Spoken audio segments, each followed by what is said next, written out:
Okay, let's get this started. Nice to have you all with us today. My name is Richard Clayton from StarkWare, and it is my absolute pleasure to introduce you to Raz Landau, my colleague here at StarkWare, who will be having a conversation with Marcello Baldus from Herodotus, who will be telling us a little bit more about how they proved Ethereum using Sharp. So thank you, Raz, and I'll hand the microphone over to you. Okay, apologies. Truth be told, I'm a bit of a boomer when it comes to Twitter, so bear with me. Thank you for all that love. Hades too. Thank you, Richard, for the introduction. So yeah, my name is Raz. I'm a product manager at StarkWare. Been so for about a year now. And in this context, at least, managing StarkWare's shared prover, also known as Sharp, which we'll soon see how it comes to play with Herodotus. And yeah, I'm joined by Marcello from the Herodotus team, and we're actually celebrating, right, somewhat unfashionably late, but we are celebrating Herodotus proving every Ethereum block all the way back to Genesis. So we're going to unpack this phenomenal feat in a few minutes. But Marcello, maybe first of all, introduce yourself and introduce Herodotus. Hey, so first you can off, speak. thanks Yeah, for... good. Can you guys hear me? We can, at least I can. Okay, awesome. So first off, thanks for having me.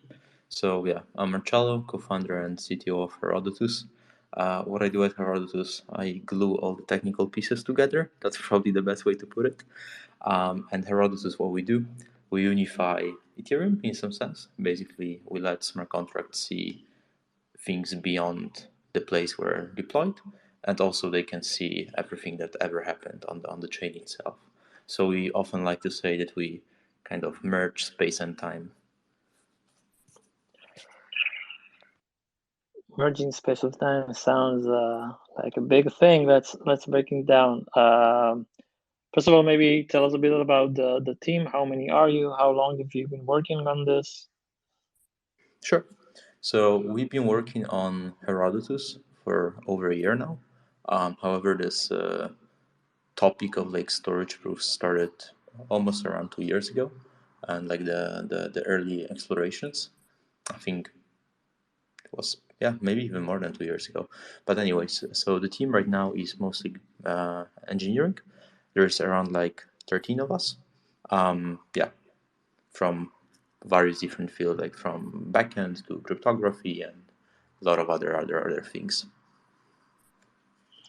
Yeah, makes sense.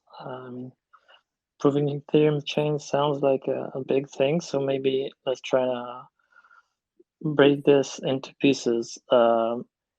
Maybe let's break it down into 3 pieces. If you can explain to me what exactly does that mean?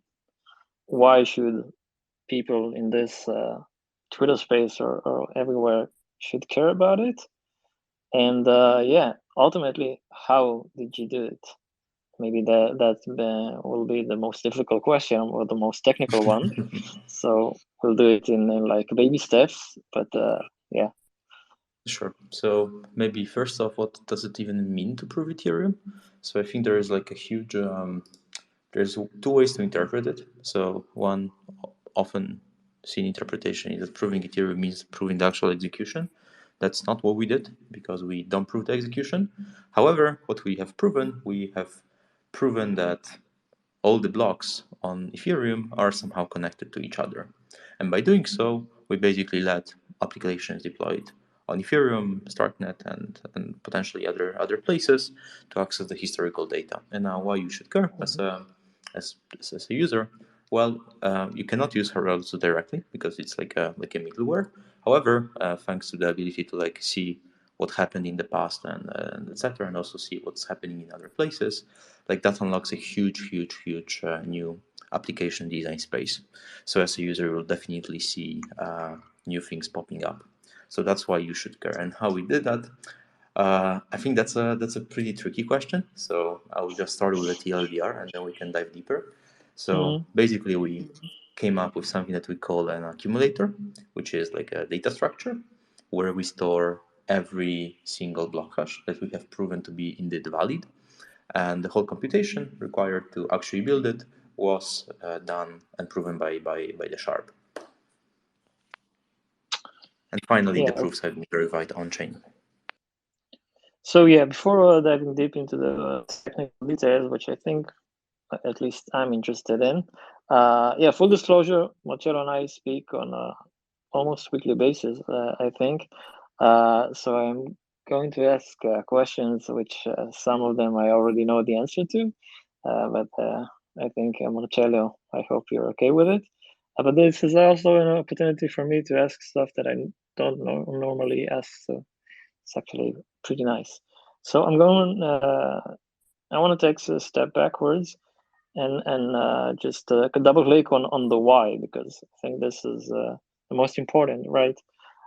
So you're saying you're enabling applications to access Ethereum's history, right? This is the TLDR, the bottom line. Yeah, that's correct. Yeah. Okay. So what kind of use cases do you view for this infrastructure? Sure. So maybe I'll start with like some motivation how we actually got there. So I've been active like in the Ethereum ecosystem for quite a while, from like the engineering side. And one thing that I always found pretty odd, however, for a very good reason, is the fact that we cannot really see what happened in the past. Like when you build like normally applications, like it's something very common, you know, like you want to access some historical piece of the state of your application, you just make a query to the database, right? Like it's not really the case on Ethereum nowadays. And then we understood why this is the case, and then with the appearance of ZK and like scaling computation through validity proofs, we actually understood that this can finally be a problem that is solvable. So that's how we got there. And now, why this is important is because you can build some new cool applications, such as, for example, you can make a smart contract trustlessly access some information, such as, I don't know, volume on a certain pool. You can access the state of Ethereum directly from Starknet without sending messages, which is already pretty great, because if you interacting with some app and you need some information on Starknet coming from Ethereum, you don't have to interact with Ethereum. So you're not going to pay for gas, which is already like a nice property. Other use cases, like you can, for example, prove for how long you have been active on that specific application. And for example, you can prove that, hey, I've been interacting with this smart contract constantly for like 2 weeks. And based on that, we can take some action, whatever. So it unlocks like a really big application space. So yeah, that's why we're building this. Yeah, I totally agree. Basically, you can prove you're an OG, right? I've been interacting with these apps since ever, and I've been doing it like massively, so I should deserve the credit. No, but I'm just kidding. But I'm very much advocating for you know, if you build it, they will come. I think this is a very powerful infrastructure. So the use cases are effectively limitless. I mean, you named a few, but I name a few others. You know, if you're saying proving activity, but you can also prove inactivity, right? And use it for social recovery of wallets. That's correct. So this is also a use case, I think, which is very powerful and useful. And yeah, the opportunities are really limitless, and I think this is one of the things that's very exciting about Herodotus. And okay, so I think you were mostly talking about the time dimension, right? You said you're expanding to time and space. And can you speak a little about the space dimension? Yeah, sure. So actually, one of the problems we initially identified when we started Herodotus was that Ethereum is finally scaling, which is not a problem. This is great, but it comes with a drawback, and the drawback is the fact that state gets sharded effectively. Why? Because we basically have one execution environment, which is, for example, Ethereum. Another can be let's say Gnosis chain. Okay, Gnosis chain is not layer 2, but let's say Starknet, etc., etc., etc. And that starts to be a problem because the way we have interoperability is purely asynchronous and has to be like that. It is unavoidable, but thanks to storage proofs, we can just provide like basically cryptographic attestations that some statement is valid, which is like pretty nice, and like kind of gives you the promise of Ethereum that is supposed to scale horizontally, and this is how we achieve it by just having multiple layer 2s, layer 3s, etc. But you don't lose this property that you can just access whatever piece of data you want except the historical one, but this is another gap we feel. Yeah, so that's how we basically fix the space dimension. Yeah, I very much agree with this view. I think this is kind of like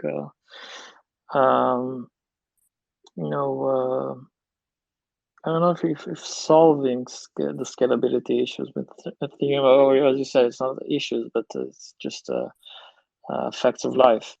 Yeah, like horizontaling the landscape of all scalability solutions.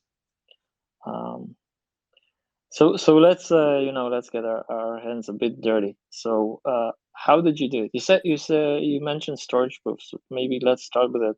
Can you like LE5? What are storage proofs? How do you use them? Sure. Yeah. So the way we define storage proofs at Herodotus is that a storage proof is a set of inclusion proofs and also validity proofs that basically attest to the fact that we have executed a workflow in a valid way. And such workflow is basically a set of instructions, set of actions we need to take in order to prove the validity of some information. And such information can, for example, be that, hey, at that specific block, which I prove is indeed valid, given this accumulator, which we'll talk about later, I can prove to you that this account existed, and that specific account, which is a smart contract, and I can also prove it, is actually a ERC20 token, and this ERC20 token has a record in its internal database that says that this guy had this amount of tokens. So that's what we define as a storage proofs. And now how it works, and how can we break it down into smallest pieces. So first off, as always, we need to access some block. This space was downloaded via spacesdown.com. Visit to download your spaces today. Which is kind of a summary of everything that ever happened on Ethereum, in some sense. A very small summary is just a hash. And then based on that hash, we can basically prove something that we call the continuity of the chain. And that's where the accumulator kicks in. So once we have a valid block hash that we can just derive by calling a specific opcode on Ethereum. So as long as we trust the validator set of Ethereum, we should be okay with trusting that specific block hash.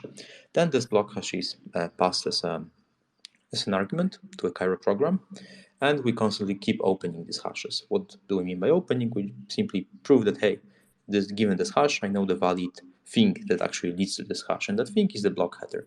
From the block header, we can decode the parent hash, we can prove that we know the parent, etc., etc. We can keep repeating this procedure till the genesis block. Once we have this done, we can put all of those hashes that are provably valid inside an accumulator, and then we can cherry pick whatever piece of information from that accumulator we want, like for example the block 100. From the block 100 we can extract the state root, and against the state root you can verify a bunch of inclusion proof, because very important property of Ethereum is that every single piece of state is, for example, how much tokens that specific account holds. We can just basically prove it. So that's what storage proofs basically do. But a prerequisite is to have this accumulator that has been generated thanks to the Sharp. Yeah, so I'm going to touch on Sharp in a minute, but let me repeat a bunch of stuff you said just to see if I understand, and then to make sure everyone understands, just for the sake of repeating stuff. So it sounds like a very basic recursion, like recursion 101. When your base case is you take some block, and you get its hash, and then you compute it and see that on your own, and you see that it matches, right? This is the base of the recursion. That's correct. And now every block has the hash of its parent. So you just go all totals all the way down and repeat it and compare the hash you computed to the one that exists in the child block, if you can say that. Yes. Is that correct? Correct. Okay. Sounds simple. No, I'm just kidding. But now that you have this, recursion all the way to the Genesis block, so you can prove, as you said, the inclusion of some um, balance in the state or whatever, by proving it. I mean, in the block itself is a commitment to the state at a certain time, so you can prove the inclusion of the state. And when you accumulated all the proofs of the blocks, then you can prove that this block was also part of the chain. Does that make sense? It. That's correct. Yes. Okay. That's what we basically do. Good. I'm glad I understood. So yeah, that kind of naturally leads me to Sharp, because Sharp is also recursive, right? This is like one of its main features. So maybe speak a little about how Sharp helped you achieve this feat of proving Ethereum chain. Sure. So the way we implemented the system is in Cairo, because Cairo is a pretty powerful architecture and has the cryptographic prerequisites required for the task we completed, such as, most importantly, the catcher built-in. And another very important property is that Cairo is a virtual machine. So whatever you prepare in order to work based on this, it's easily auditable, because it's not circuits, it's just a program, which you can easily verify it's indeed correct and that's what it's supposed to do. So that's one very important reason why we chosen Cairo. Now, why Sharp? So Sharp is powerful, and the reason why it's powerful is because it uses recursion under the hood. And why we care about recursion? So maybe just to give you some idea, we have proven over 80 million blocks so far, and one Cairo blocks. Yeah, and so-called one Cairo job can fit up to 1,600 blocks, more or less. Really depends on the range we're proving, but let's stick to this number. So if you take 80 million and something and divide it by 1,600, you still get a pretty huge number. So imagine that you have to verify a Stark proof for each job independently.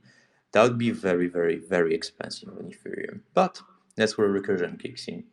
Recursion basically allows us to take multiple smaller proofs, verify them all together, and then finally post this aggregation proof on-chain, which is already a great property. And thanks to that, we are able to verify the correctness of this execution in just a few so-called Cairo trains. And that property is also very powerful, because maybe to just spice up the topic of accumulators a bit, we not only accumulate block headers, but we also accumulate other things, but maybe we can cover that later. No, now I'm intrigued. Can you tell me about it?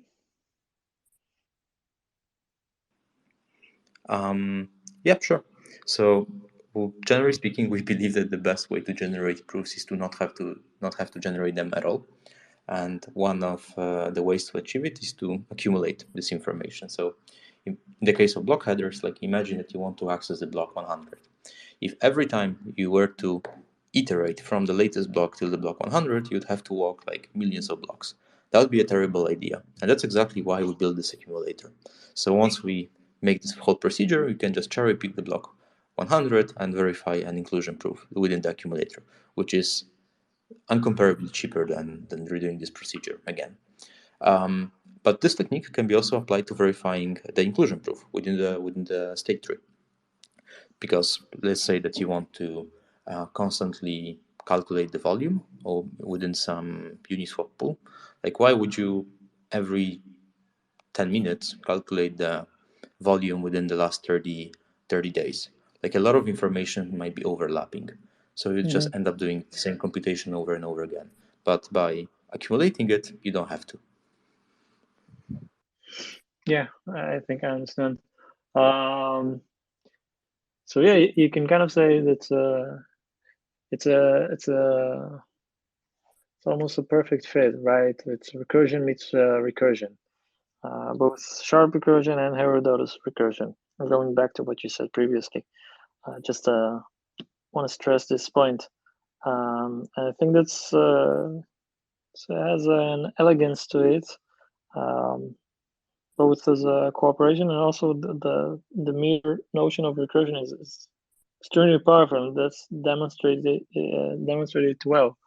I know at least in Sharp, which is what I'm more familiar with, it kind of achieves both worlds, right? I mean, maybe I can take a step backwards, and right, you can prove just one execution of a program, and then you can share it. That's why it's called shared prover.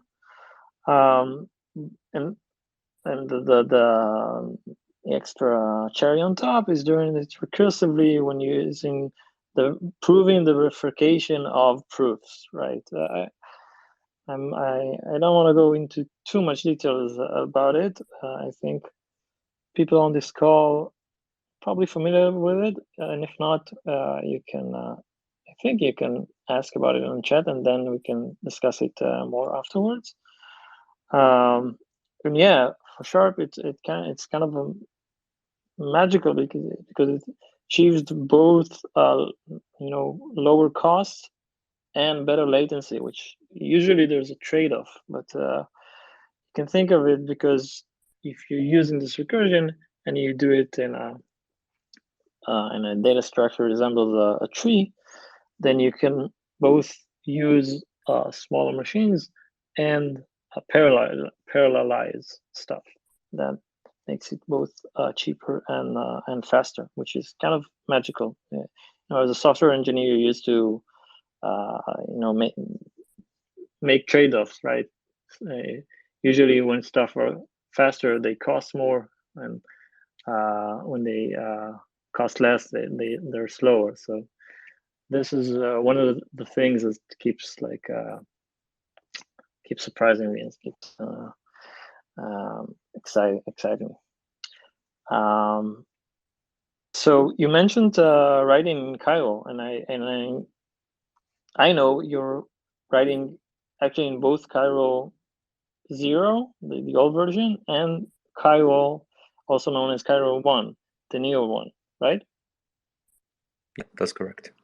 So maybe talk a little about the experience of writing in Cairo, and maybe in general developing on darknet. I know it's not always the easiest because it's working on a moving target, right? So stuff is still being worked and improved, and yeah. So we speak on your experience of it. Mm-hmm. So we started with Cairo 0, and the programs that are actually proven by the Sharp, off-chain, are executed off-chain, are written in Cairo 0. And we think it's great because Cairo 0 first off gives you like a lot of flexibility. You can really play with some low-level aspects of that machine. Whereas Cairo 1, we view it mostly as a language meant to build smart contracts, and that's exactly how we use it. Because Herodotus is not only this accumulator and us proving some things with the Sharp, but we also have smart contracts that actually verify those proofs. And then based on those proofs, you can have some statements, such as, for example, information about, I don't know, volume, about balances, etc., etc. Yeah, so this part is written in Cairo 0, like the contracts, whereas the part that is actually run off-chain and proven with, for example, Sharp, is written in Cairo 0.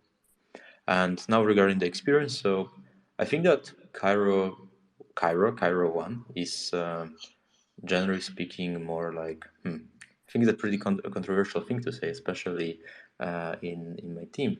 But I think it's starting to be a more mature language and more like robust. But it comes with trade-offs, right? Because you have to trade off flexibility, which we really, really like about Cairo Zero. Yeah, and for sure, Cairo Zero is still faster to develop, mostly because of like some pre-existing dev tooling. But like overall, it's going in a great direction. Cairo One. I think so too, but I'm a bit biased. I'm not gonna ask you which one do you prefer. Choosing between which parent do you like better. But maybe I think. I mean, the other side of working on a moving target is that you might have a say in how things are going. Do you have an influence on the language or the network as one of the core developers, or at least one of the significant teams in the landscape? Yeah, sure. I think actually the fact that we have this accumulator, we managed to ship it, is actually a result of this open conversation. Like for a long time, we've been signaling the importance of this catch-check built-in, which effectively led us to building this accumulator. So yeah, for sure, like this is like a great property of not only Cairo but like the ecosystem in general, that we can influence things and also kind of shift the way that the language itself develops. So that's a huge thing for sure. Great. So I'm just trying to think about the time. Maybe, yeah. Maybe talk about what's next for Herodotus. I know you're working with Snapshot. Maybe speak about this a bit, and what else is on the horizon for Herodotus. Sure. So on the horizon, we have only good things. That's for sure. So recently we announced this accumulator and also open source the repos. So if anyone is interested, please more than welcome to take a look. The next thing is actually deploying our smart contracts on StarkNet and deploying the integration we've done with Snapshot to power Snapshot X, which is on-chain governance. Yeah, and other cool stuff. Maybe also related to that integration is that we built something that we called a remapper, which remaps time to blocks. And I think we're actually the first team to ever accomplish such a thing. So the TLDR is that we basically managed to build some sort of clock on chain where you can map arbitrary time to arbitrary blocks, which is kind of great, when especially in the context of like historical data, because as a user you don't have to think about 1,000 blocks ago, 3,000 blocks ago, what my balance was like at this block, but you can say what was my balance yesterday, which is kind of relative, but thanks to one of the things we developed, it's finally possible. Sounds very interesting.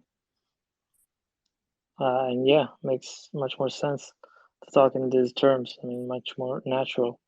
And speaking of about natural, I know you have another. I'm not sure how you call it, like another product or tool coming up, which is Herodotus Turbo. So, you want to say a few words about it too? Sure. So maybe I'll get back to like the first thing I said and kind of the origins. So one thing that was really, really bothering us when we started to think about storage was the fact that Ethereum is sharding and accessing data is getting hard, and also accessing historical data wasn't possible.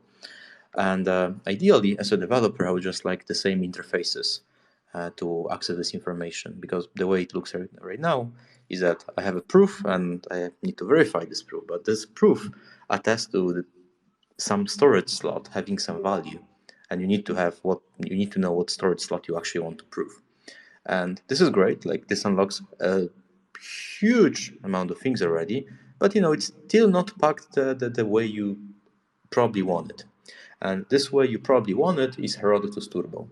Herodotus Turbo is an interface to our infrastructure that basically lets you write your code almost the same way as you normally write it. So instead of saying, hey, I want to access that specific slot at that specific point in time, you can say, hey, I want to access that variable from that contract at that point in time. And having this abstraction behind a variable in the context of like storage is already great. And another very important thing is that as a developer, you don't have to call our infrastructure and request the proof, but you just write your code, you deploy it, and then when the user actually interacts with your contract, our system will catch that some proof is needed, will generate it, inject it on the flight, and that's it. So front ends don't have to like adapt to the fact that they first need to like call some Herodotus, get the proof, then attach this proof in the call data, then the developer has to verify that proof in the call data that was attached in the call data, etc., etc. With Turbo, that is completely abstracted away. Yeah, I think this is extremely powerful. You know, a lot of times, I know from our experience, for sure that even when you build like very useful and whatever, like very strong infrastructure, if it's not like accessible, and people just might completely not use it. Like it falls from between the cracks because of UX, and I think this is very, very important and powerful aspect. Good. I want to leave time for questions if there are, if you're able to ask them. I understand it's using the chat. Again, apologies for my poor Twitter abilities. But one last question I wanted to ask is maybe explain the correlation between Herodotus and EIP 2935. It's the one about historical block hashes, right? Yes. Yeah, sure. So there was an EIP written back in the days that was about basically changing the way the block hash opcode behaves, because right now it's pretty limited and you can only access the last 255, 56 blocks, which is a pretty huge limitation, because if you cannot access some block hash, it means that you cannot access historical data. However, so first off, the CIP is stagnant, hasn't been implemented for a long time, and it doesn't look like it will ever be. But I think it's about 3 years, right? Yeah. That's a long time. However, now thanks to this accumulator, you can effectively achieve the same, because in order to access some historical block hash, what you need is just an inclusion proof against the root of our accumulator. And that said, you can effectively access whatever you want. And very important fact, you can access this information not only on Ethereum, but also on StarkNet natively, which is already great. So we kind of implemented the CIP everywhere. So yeah. So we effectively unified space and time. Nice. Going back to that, what a great way to close, to tie everything up. But yeah, how nice of it to like solve an open question that's been open for 3 years, and doing it without any protocol changes, right? As opposed to the DAP.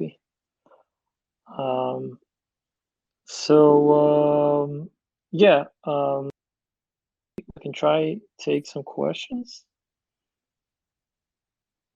Are there any? Richard, do you know how this works? If anyone wants to ask a question, I guess they can press the request to speak button, and they can go ahead. If there are no questions, then okay. So one last question is, if anyone wants to learn more or get involved with Herodotus, what should they do? So for sure, go to our docs and check them out.